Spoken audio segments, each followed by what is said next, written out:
lebih semangat lagi belajarnya ya. Yang kemarin banyak dia atau mungkin nilainya kurang, yuk kita bisa kejar lagi di semester ini gitu. Oke baik, sebelum kita mulai pelajaran ada baiknya kita berdoa masih dimulai. Berdoa selesai. Oke baik. Ya, ketemu lagi dengan Ibu ya. Perkenalkan, Ibu Astrid Ismailita. Di sini Ibu akan mengajar terkait dengan mata kuliah ekonomi, pangan, dan gizi.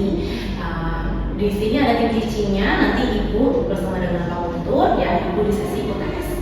Kita pertemuan pertama yaitu terkait dengan teori ekonomi dalam lingkup pangan dan gizi.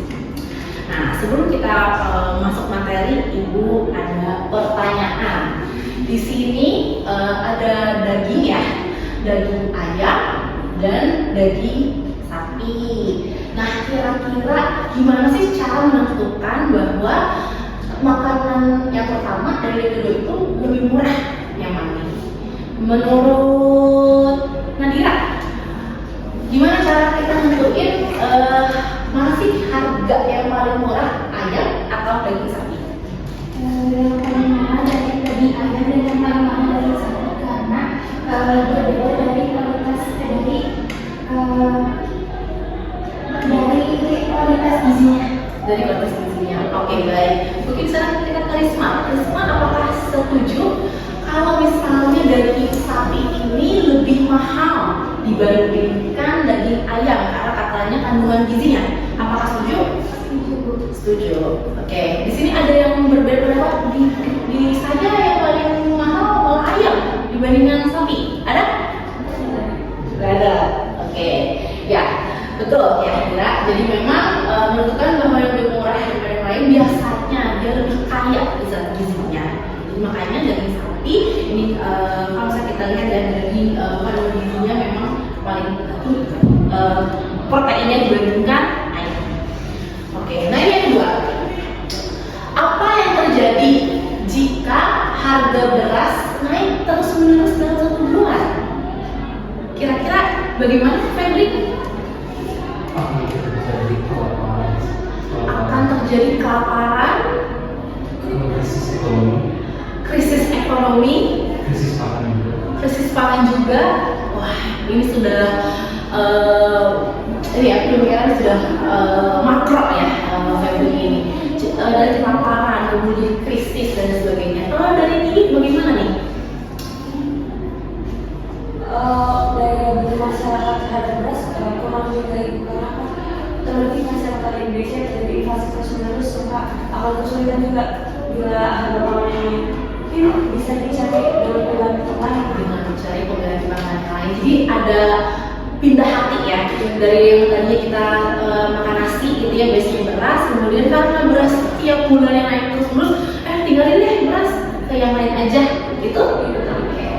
Di sini ada pendapatnya. Nah, ini adalah skup ekonomi pangan dan gizi. Jadi dimulai dari kita bisa menentukan mana sih harga pangan yang lebih mahal, mana harga pangan yang lebih murah karena kandungan gizinya. Kemudian juga yang kedua, kalau misalnya harga suatu komoditi itu naik, kemudian apa opsi-opsinya, apakah ada kecenderungan dari konsumen itu akan beralih ya ke opsi yang lain dan sebagainya, dan bagaimana kebijakan pemerintah dalam ekonomi. Jadi memang untuk mata kuliah pangan dan gizi ya, kita kodenya GZ 206 ini memang akan membahas ya terkait dengan hubungan perubahan ekonomi dan perubahan pengelolaan pendidikan, lalu hubungan timbal balik antara pembangunan ekonomi dan penguatan ketahanan pangan serta perbaikan gizi, dan ada juga terkait dengan kebijakan ekonomi kita akan belajar serta pertanian dari pangan serta pengaruh terhadap penawaran dan permintaan. Nah, untuk ekonomi pangan dan gizi ini memang buat SKS-nya hanya 2 SKS ya, jadi kita hanya kuliah 2 SKS ya dalam misalnya dulu. Oke, nah ini bisa dulu ya. Untuk CPNK-nya teman-teman diharapkan ya mampu mengambil keputusan secara tepat dalam konteks penyelesaian masalah di bidang keahliannya. Dalam hal ini kalian sebagai calon ahli gizi ya, berdasarkan hasil analisis informasi dan data. Kemudian ada CPNK. Di sini yang pertama, mahasiswa mampu menjelaskan konsep ekonomi dan hubungannya.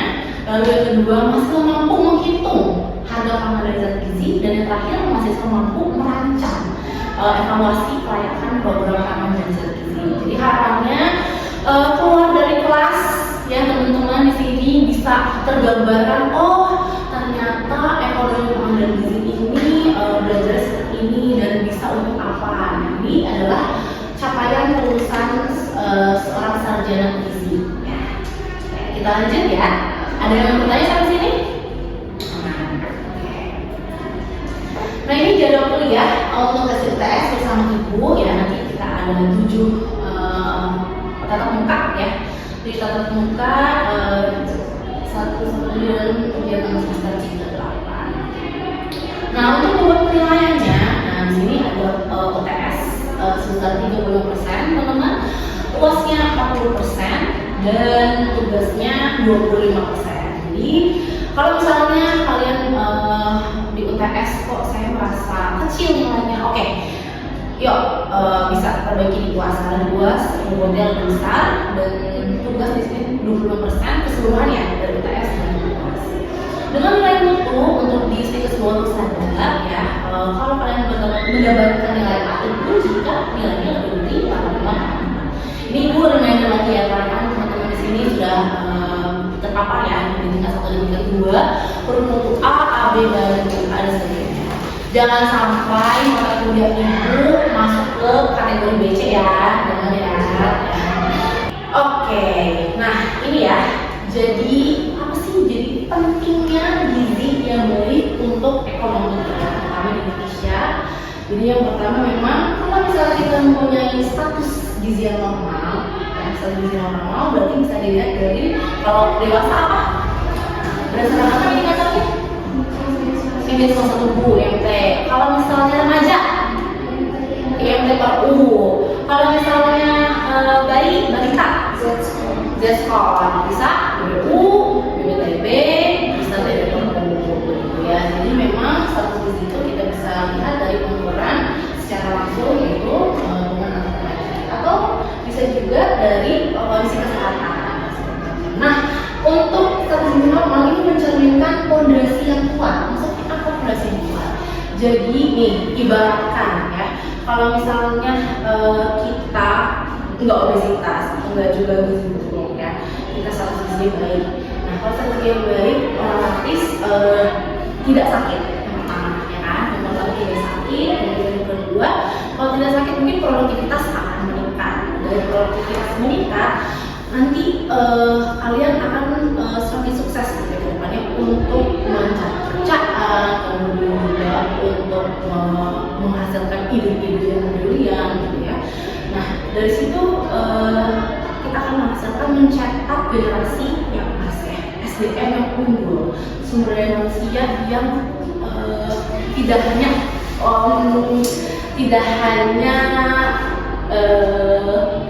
orang-orang sih tidak hanya mereka saja, tapi juga bisa secara luas untuk memberikan ekspresinya, lalu juga memberikan pandangannya ya. Nah, pada fondasi yang kuat. Kemudian yang kedua, kalau misalnya status gizi normal itu biaya kesehatan menurun. Karena apa? Karena tidak sakit, gitu ya. Kalau tidak sakit, berarti beban kesehatan, biaya kesehatan itu tidak akan bengkak, gitu ya. Karena kan kayak bulangnya misalnya, ada misalnya harus ke klinik, harus diperiksa ke dokter. Misalnya kita ada penyakit nih, tensi burung. Nah kalau itu kan berarti lebih mudah terkena infeksi. Kalau lebih mudah terkena infeksi berarti lebih mudah sakit. Nah kalau lebih mudah sakit berarti ada rutin uang yang harus dikeluarkan ya, setiap bulannya, setiap tahunnya, dengan harga yang tidak murah ya. Kalau misalnya pakai BPJS, oke, saya pakai BPJS Bu ya, walaupun pakai BPJS tapi kan itu juga di-cover sama pemerintah. Jadi pemerintah itu mengeluarkan biaya kesehatan tersebut. Jadi kalau kita punya status gizi yang normal, otomatis biaya kesehatan akan menurun. Lalu yang ketiga, produktivitas yang meningkat. Nah, ini sudah tadi aku jelaskan. Kemudian lanjut, nah ini ada dampak gizi buruk terhadap ekonomi. Ini gambarnya tidak muncul ya, mohon maaf. Ini sebenarnya gambar wanita dengan kondisi gizi buruk ya. Kalau gizi buruk, nah ini otomatis akan adanya penurunan produktivitas. Lalu tadi biaya kesehatan yang meningkat dan keterbatasan potensi ekonomi. Menurut data, menurut 2021, anak yang stunting ini berpotensi hilang 10-20% pendapatan saat dewasa. Coba bayangin 10-20% pendapatan saat dewasa yang harusnya kita full dapat, misalnya dapat gaji 10 juta, tapi kita dapat 8 juta karena ada stunting saat kita masih kecil. Nah ini sudah ada data yang menunjukkan. Jadi memang gizi buruk ini terhadap ekonomi sangat nyata ya signifikansinya. Lalu yang kedua nih, dari riset 2022, anak yang stunting plus anemia ini Indonesia kehilangan 2-3% PDB per tahun. Bayangkan ya, dari satu orang yang stunting dengan anemia bisa menurunkan 2-3% PDB per tahun. Nah, jadi memang untuk ekonomi pangan dan gizi apalagi status gizi, maaf banget nih, tidak hanya Kementerian Kesehatan saja yang bekerja, tapi semua kementerian terlibat, semua stakeholder terlibat, karena tidak hanya di dampaknya di kesehatan saja, tapi ke ekonomi juga. Sampai sini ada yang mau ditanyakan dulu? Oke. PDB per tahun. Jadi PDB ini adalah indeks income pemerintah per tahun ya. Jadi memang kalau nanti dan anemia ini masukan negara. Terima kasih masukannya. Jadi kita lanjut. Nah ini ada yang menarik ya. Ada ayam dan kelapa saat lagi lebaran. Pernah mengalami harga ayam naik drastis saat mau lebaran? Santan nggak ada di mana-mana, dari kemarin ya, sempat nggak ada nih, santan mahal dan sebagainya. Kenapa ya kok bisa terjadi seperti itu? Tintang mungkin bisa memberikan pendapat? Itu karena ya pegawai keluarga itu juga pada mudik gitu, jadi Pokoknya kalau lagi mudik, jadi ada yang gak ada mudik ya. Oke, menarik ya jawabannya. Ada lagi mungkin yang pengen nambahin? Oke, silakan. Permintaan masyarakat terhadap suatu komoditi itu meningkat, sedangkan mungkin barang yang tersedia itu tidak bisa mengcover seluruh kayak orang yang mau gitu, yang mau ayam. Oh ya, bisa. Jadi memang ada pembludakan yang tiba-tiba nggak pernah bikin opor, sekarang bikin opor satu Indonesia. Ya, sedangkan yang pabrik santannya yang hanya itu dan juga pengen lebaran gitu ya. Jadi produksinya menurun, tapi permintaannya banyak banget gitu. Jadi sampai akhirnya naik nih, kok bisa naik ya harganya? Kenapa nggak harganya yang normal aja? Coba ada yang mau kasih pendapat kenapa sih kok harganya malah dinaikin ya pas lagi orang butuh? Kenapa ya? Ada yang mau? Kenapa ya? Kok bisa nih harga ayamnya? Kenapa sih Bu? Orang kita lagi butuh kok kalau dinaikin?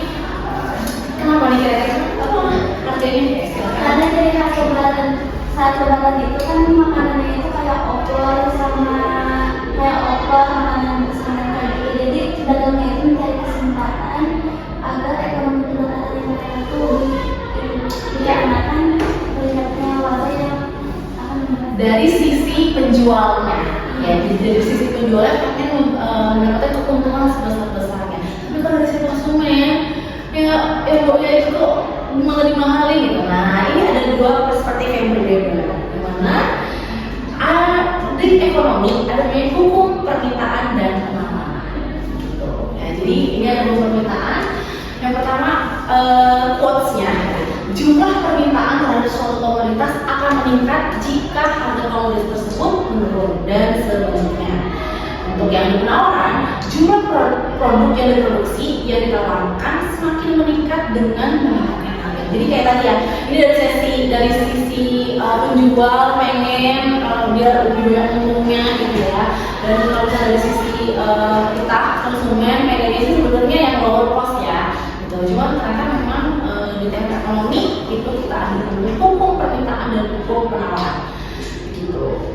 Jadi memang tadi banyaknya demand ya, betul kata Juli, banyaknya demand yang pengen bikin ayam orser di Indonesia, sedangkan kita produksi terbatas. Ya udah, siapa cepat didapat, siapa yang punya uang itu yang dapat. Mungkin mirip ya kayak waktu kita COVID. Siapa di sini yang nyari masker susah banget, cari hand sanitizer gak ada, sampai akhirnya banyak yang DIY ya, bikin dari aloe vera campur alkohol 70%, campur apalagi yang dibikin sesuatu. Nah itu memang ini kita pelajari di sini gitu ya, terkait dengan hukum penawaran dan hukum permintaan. Sekarang yang kedua, di sini ada sumber protein ya, ada protein hewani ya, ada telur, susu dan ayam. Kemudian juga ada protein nabati, tahu dan tempe. Coba, apakah keputusan yang tepat untuk sebuah keluarga dengan penghasilan terbatas? Kira-kira kalau disuruh milih dua jenis, kira-kira apa nih yang pilih untuk keluarga dengan penghasilan terbatas? Silakan yang ujung. Kira-kira apa ya? Tahu dan tempe. Yang kedua, jadi mau pilih apa? Saya juga sepakat dengan Mas Dati.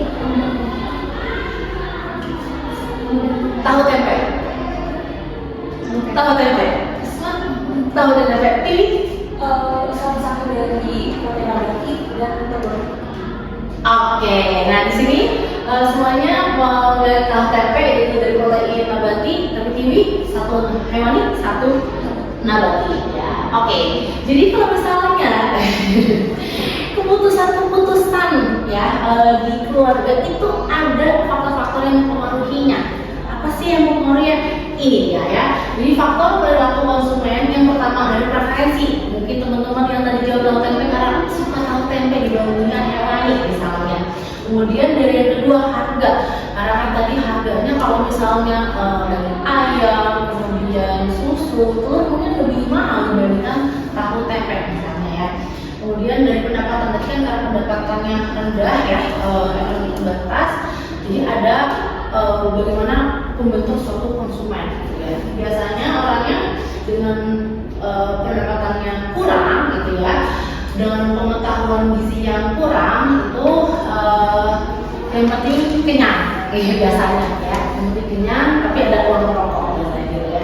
Nah tapi kalau misalnya kita punya pengetahuan gizi yang tinggi, nah itu kayak tadi ya Tiwi, kita bisa mengkombinasikan protein nabati dan hewani agar apa? Agar kita bisa memenuhi protein dengan asam amino yang lengkap, yaitu dari hewani maupun dari nabati. Jadi memang beberapa faktor ada yang mempengaruhi suatu perilaku konsumen. Ini bagaimana caranya? Nah ini akan kita bahas lebih dalam di pertemuan berikutnya.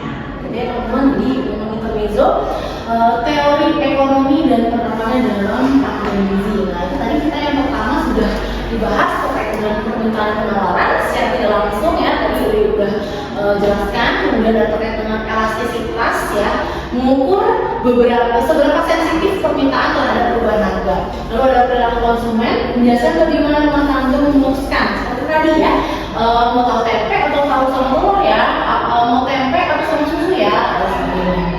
Kemudian ada keseimbangan pasar, menentukan harga dan kualitas pangan pasar di suatu pasar gitu ya.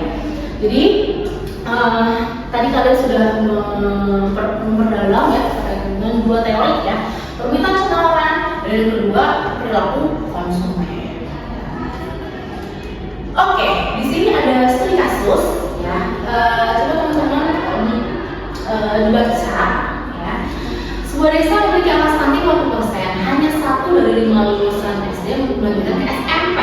Berusia kerja mayoritas bekerja kasar yang belum pasarnya dengan penghasilan di bawah UMR. Apa yang bisa disimpulkan dari hubungan antara gizi dan ekonomi di desa tersebut? Silahkan kalian bisa memberikan insight ya, memberikan jawaban pada materi ini ya.